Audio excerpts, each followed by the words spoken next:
ಸ್ನೇಹಿತರೆ, ಸ್ವಾಗತ ಸುಸ್ವಾಗತ. ಈ ಮುತ್ತಣ್ಣನ ಸ್ವಾಗತ. ಇವತ್ತಿನ ವಿಷಯ ಏನಂದರೆ, ಬಿಹಾರ್ನಲ್ಲಿ ಸಿಡಿದೆದ್ದ 25 ವರ್ಷದ ಬಾಲಕಿ, ಬೆಂಕಿ ಚಂಡಂತಾದಳು ಆ ಬಾಲಕಿ ಯಾರು ಅಂದರೆ ನಿಮಗೆ ತಿಳಿದಿರಬೇಕು. ಬಿಹಾರದ 25 ವರ್ಷದ MLA ಸೀಟಿಗೆ ನಿಂತು ಗೆದ್ದಂಥ ಮೈಥಿಲಿ ಠಾಕೂರ್.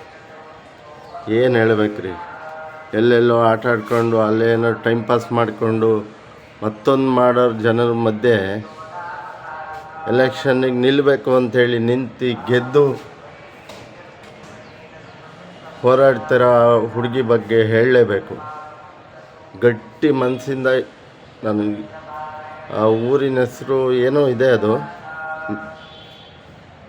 ಸೀತಾನಗರ್ ಮಾಡ್ತೀನಿ ಅಂತ ಘೋಷಣೆ ಮಾಡಿದ್ಲಲ್ಲ ಹುಡುಗಿ, ಅದು ಗಟ್ಟಿ ಗುಣಿಗೆ ಕಣ್ರಿ. ಸಾಮಾನ್ಯ ಎಷ್ಟೆಷ್ಟೋ ವರ್ಷದಿಂದ ರಾಜಕಾರಣ ಮಾಡೋರಿಗೆ ಅದು ಸಾಧ್ಯ ಆಗಿಲ್ಲ.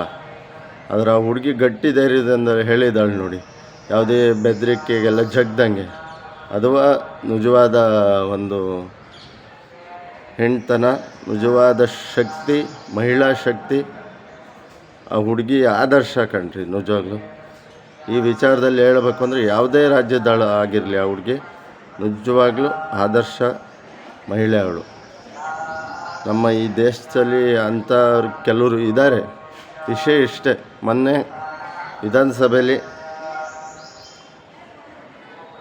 ಹಳೆ ಮಿನಿಸ್ಟ್ರು ಅವರಿಗೆ ನಿಮ್ಮ ಉತ್ತರ ನನಗೆ ಇಷ್ಟ ಆಗಿಲ್ಲ, ಸಮಾಧಾನ ತಂದಿಲ್ಲ ಅಂತ ಧೈರ್ಯವಾಗಿ ಹೇಳಿ ಮಾತಾಡಿದ್ದಾಳೆ.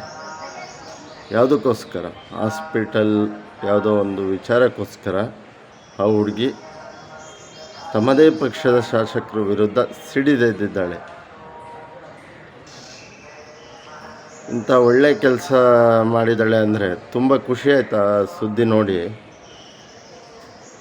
ಆದರೂ ಇಂಥ ಗಟ್ಟಿ ಮಹಿಳೆಯರು ನಮ್ಮ ದೇಶಕ್ಕೆ ಬೇಕು. ಈಗಿನ ಯುವ ಪೀಳಿಗೆ ಏನಾಗಿದೆ ಅಂದರೆ, ಮತ್ತೊಂದು ಮಗದೊಂದಕ್ಕೆ ದಾಸರಾಗ್ತಾರೆ. ಅದ್ರ ಬದಲು ಇಂಥ ಮಹಿಳೆ ಆದರ್ಶ ಮಹಿಳೆಯಾಗಿ ತಗೊಳ್ಳಿ. ಯಾವುದೋ ಪಿಕ್ಚರ್ ನೋಡ್ತೀರ, ಯಾವುದೋ ಇದು ಮತ್ತೊಂದು ಹೀರೋಯಿನ್ನು ಆದರ್ಶ ಅವರಲ್ಲ.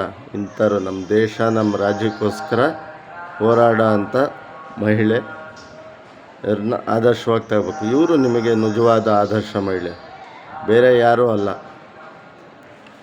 ಆಯಿತಾ? ನೋಡಿ, ಎಲ್ಲ ಮಕ್ಕಳು ಇವ್ರು ನೋಡಿ ಆದರ್ಶವಾಗಿ ತಗೊಂಡು ಇವರು ಥರ ಕಲಿಬೇಕು. ನೋಡಿ, 25 ವರ್ಷಕ್ಕೆ MLA ಅಂದರು ಹುಡುಗಾಟ ಅಲ್ಲ.